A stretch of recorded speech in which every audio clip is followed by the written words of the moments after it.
Val Verde is a quiet, you might say almost hidden residential community just off of Highway 126, west of I-5 in the Santa Clarita Valley. It's got all the basic services that a community needs, but it didn't always. I'm Leon Warden, and this is Legacy, Santa Clarita's Living History. Our guest remembers Val Verde, before there was running water. Yes. I'd like to welcome Elijah Canty to the show. Thank you. Thanks for joining us. Now, Elijah, you came out to Val Verde in about, 1949, I believe? Yes. Tell me the story that brought you to California. I was living in New York, and I applied for my vacation. By working on the railroad, I would get passes to wherever I'd like to go that the railroad ran. So this time we decided we'd come out to California. We heard a lot about California, the Golden State, et cetera, et cetera. So when we left New York, I got a pass. When we left New York, there was 29 inches of snow on the ground. Slush. It was terrible. So we had all of our heavy underwear, heavy coats that were used in New York in order to compete with the weather. But when we got to Los Angeles, it was one of those Santa Ana days with the temperature in the 70s, people walking around in their shirt sleeves. And I told my wife that I think I'd like to live out here in California. And at the time she said, it's a pretty good idea, and just left it at that. But I kept on her to come to California. Now this is Miriam. Yes. Mm-hmm. Finally she agreed. We didn't know anyone out here, but we came out cold, and they had a hotel for blacks on Adams Boulevard. Mm-hmm. And that's where we lived for the first 6 months that we were here in the black section of Los Angeles. Mm-hmm. At the time, neither one of us had employment, mm-hmm. but we had our savings that we had saved over the years for retirement, so we really wasn't in a hurry to get a job. And to learn the city, they had the red cars that went all over. And we'd get on one and ride to the end, and get on another one another day and ride to the end. And mm-hmm. that's the way we learned the city. And on one of the trips that went down Broadway, past Clifton's cafeteria, there was a big sign outside saying food service training school. Mm-hmm. So with the idea in mind that we wanted to open a restaurant, I told my wife, we agreed that perhaps I should apply. So I took the course, and being interested in food, I came out the head of my class. It was a class of 37 people. Yeah. Clifford E. Clinton, who owned Clifton restaurant chain, says, I like the way you conducted yourself through the course of the class, your interest and curiosity in food. I would like to give you an opportunity to join our organization. Mm-hmm. So I started on Olive Street, had a unit on Olive Street, mm-hmm. and I started in the basement washing dishes. And I worked up to assistant to the director of food. That was my job. And you stayed there quite a while? Yeah, 27 years. Okay. Now, let me do the math real quick. You're 92 years old. Yes. And so in the 40s, you would have been in your 30s when you came out to Los Angeles. Give me a little snapshot, if you would, of, what Los Angeles was like immediately after World War II for blacks, and then how Val Verde played into that picture. Okay. When I came to Los Angeles, it was a segregated city. I remember one incident particularly, that they had a swimming pool that we were permitted to swim in one day a week.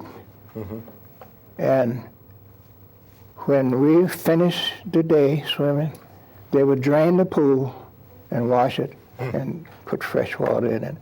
That's how they felt toward blacks. That was the law of the land, segregation, you know. So through friends that we met, they told us about Val Verde. It was a nice place that movie stars, the black movie stars of there would come on weekends and have parties, etc. So we came out and we liked it. We liked what we saw. To us, it was like Disneyland at the time, because there was no segregation. They had a Olympic-sized swimming pool that the WPA had built with no restrictions. They didn't drain it after we got through swimming in it. Let's hope not. So we really enjoyed Val Verde, not only because of the conditions, but we enjoyed Val Verde itself, the beauty, the oak trees, the birds singing, and at night you can look up and see the stars. Beautiful surrounding, where in the city the stars are obscured by the lights and whatnot. So we really fell in love with Val Verde, and we would come up weekends and days off. Were most people just there on the weekends, or how many permanent residents were there in Val Verde at that time? Well, we have in the works a pioneer list of the people who live there permanently. Yeah, their names and everything. Yes. Okay. Yes. And I'd say about 100 people that lived there. Most of the population at that time were farm workers who were hired to take care of the farms. There was a lot of farmland where all the buildings are in Castaic now. All that was farmland. Not all, but the majority of it was farmland. Yeah. And people, type people, I don't want to type people. I want to say that the majority of the people who did that farm work were of Mexican descent.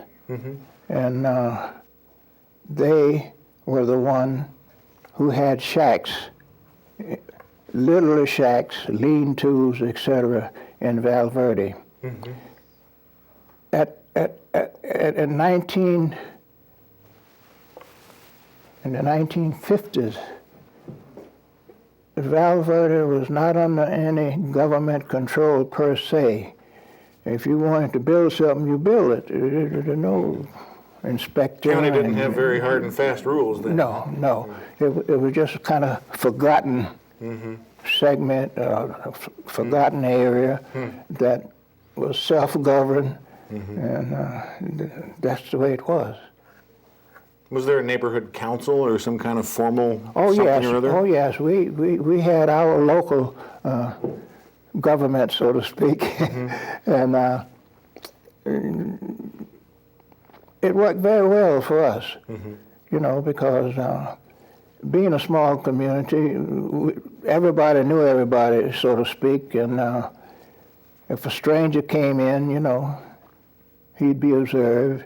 And so that way, the very little crime rate. It was a nice place. Well, what kind of buildings were there? In 1950, did Val Verde have a restaurant? Did it have that sort of thing? Yes, we had restaurants. We had a nightclub. Really? What was it called? Beg pardon? Do you remember its name? Did it have a name? Yeah, but I don't remember. They used to have beauty pageants every year, and muscle men competition. It was just a regular community that participated and created most of the things that you find in the average city, except that we didn't have government control as we have now on Val Verde Park, I was looking back, I guess Val Verde Park was built in about 1939. Yes. That kind of became the center of the community activities, didn't it? Yes. What kind of, in the late 40s, 50s, even into the 60s, what were the activities? What went on? What was it like? Okay. The swimming pool and the swimming pool house was the center of attraction.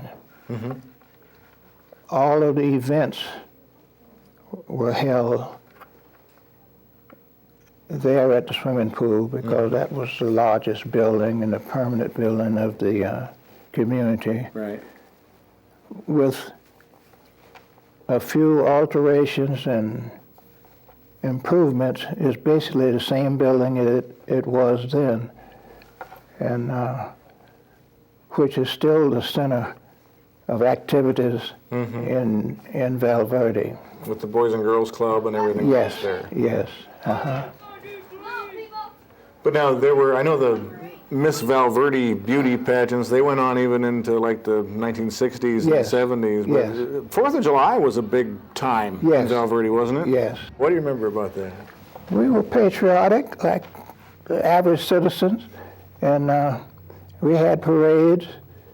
And in fact, the activities in Val Verde was similar to the activities in any small town in the USA. There was no difference. In the early 50s, then, you bought property, I believe, in Val Verde, right? Yes. While you were still living in Los Angeles. Yes. I eventually built my retirement home on that property. We built it ourselves, literally, not having a professional contractor. We would get advice from different people that we knew that was in the trade. It took us about 4 or 5 years because we weren't in a hurry because we were both working in Los Angeles. But it was completed in 1967. Now, Miriam at the time, your wife, she was a teacher, I believe, Yeah, right? she was with the Los Angeles City Schools for 30 years. She taught at Langdon. When she retired, she was at Langdon. But during her career, she held several administrative positions throughout the system. So when was it that you moved permanently then to Val Verde? What year was that? 1974, 74. when I retired. And still there wasn't much in the way of public services. I mean, I get the idea that you pretty much had to fight for everything that's out there now in Val Verde. Yes. Tell me about that. Okay. I'm starting now in the early days. Okay. We had 2 party lines for the whole village of Val Verde. 2 party lines. So it is impossible to have a private conversation, everybody listening. Some of them made a hobby of listening in. The water, we'd have to bring water from Los Angeles because they had a well, rusty pipes and whatnot that the citizen had built on their own. What do you mean bring water from Los Angeles? To drink. No, but I mean how? You didn't pipe it in. In jugs. Okay. All right, I'm with you now. Yeah. Of course, now Val Verde is served entirely by the state water project. All of its water now in Val Verde is state water, coming through the pipeline from Northern California. But Yes. I guess there was while Baxter Ward was supervisor, Yes. there was, I guess, a debate over whether Val Verde should hook up. No, it wasn't a debate. We were given the opportunity to vote whether we wanted to accept it or not, because if we accepted it, the cost would go on our taxes. Okay. So before they forcibly put it on us, they wanted to get an idea how the citizens felt about getting it. You'd be surprised how many citizens, although we were using that water that wasn't fit to drink, objected to it because it would raise their taxes. So I guess there was some kind of a debate. Yes, they sent out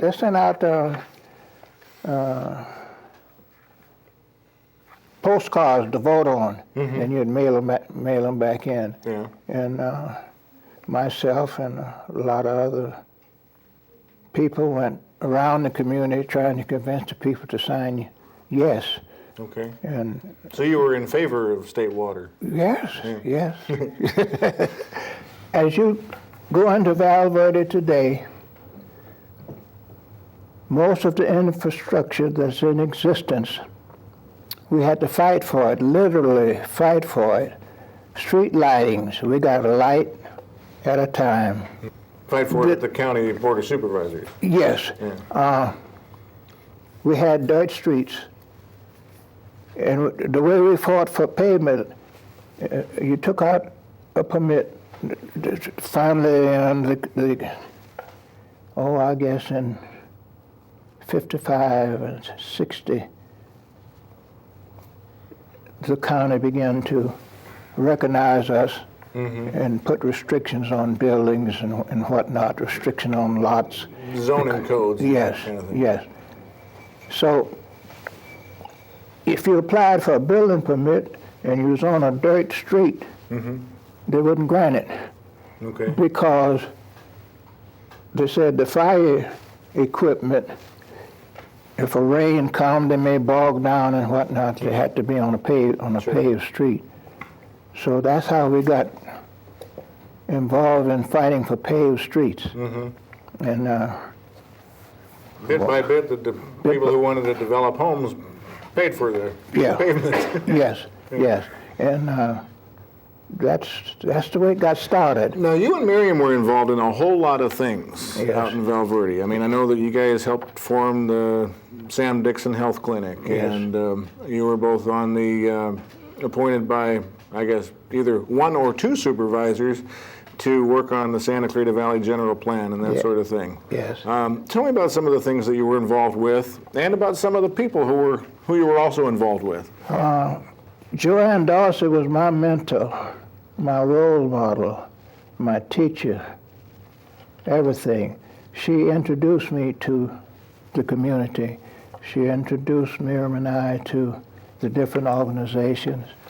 And gradually, we became known because we represented Val Verde. Val Verde became known. You used to say Val Verde, and they say, well, where's Val Verde? We wanted to improve our quality of life, and we felt the only way we could do that is to help improve the quality of life in the whole Santa Clarita Valley. That things that became available there by us being involved and working with them on a voluntary basis, that we became known in Val Verde. And Anne Darcy later became the representative of Antonovich, and she did, oh God, you never estimate the good that she did for Val Verde by taking requests that we made to her, to Antonovich, and he in turn were favorable for our community. And gradually, that's how Val Verde got to where it is today. Tell me about the Val Verde, the Val Verde Civic Association, and for that matter, the Castaic Area Town Council. Yeah. Tell me about some of that, grassroots community organizing stuff. Yeah. Well, the Val Verde Civic Association was the governing body from the beginning. Mm-hmm. It involved the people who lived in Val Verde. Dorothy Taylor, one of the original pioneers of Val Verde, she lived to be 103 years old. And three days before she died, she told me, I used to visit her every day because we live right across the street from each other. We've known each other for years. She said, you know, so many people do things and it's forgotten.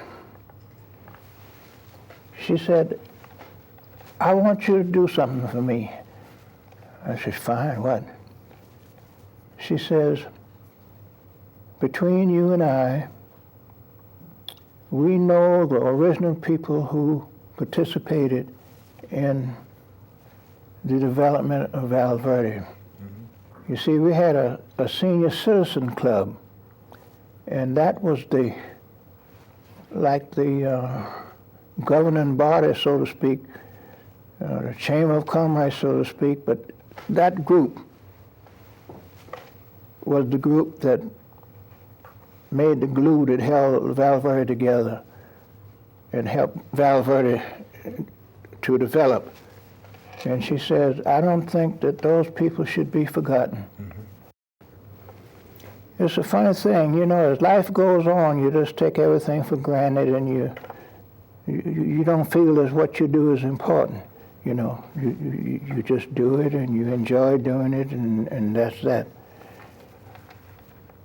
But I have a friend, Frank Garden, who worked for Waterman. Waterman was the guy who sold the land to the county to establish the park. Okay. And Frank Garden would sell lots. Mm-hmm. For the grand price of $250 to $300. But the problem was, as it turned out later, there were 30-foot lots, mm-hmm.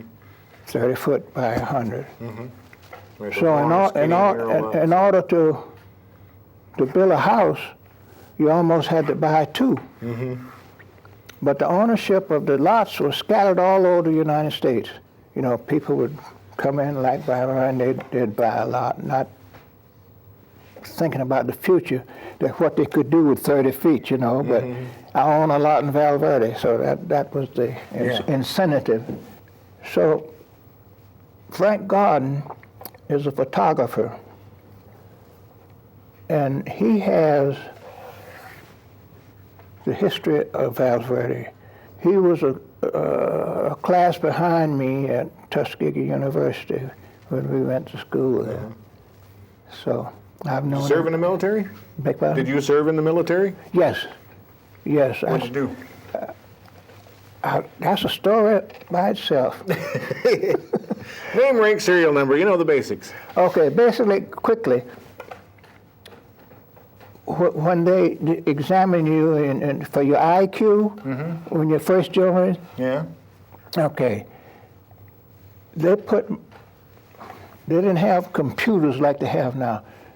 You had this yellow sheet with holes in it, and under each hole was a category of your history and whatnot. Mm-hmm. And it was in a box, and they'd run a rod through it and pull it out. Uh-huh. Okay. I wound up in Utica, New York, at a camp where they were teaching illiterates how to sign their name and whatnot.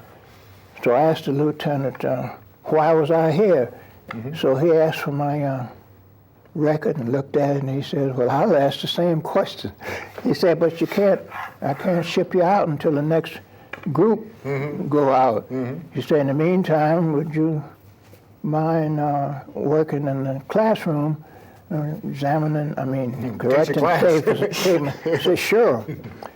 In the meantime, I learned from the staff sergeant that when they run that rod through, if your classification didn't come up, you stayed there. So I said, well, can you take mine out? He said, sure.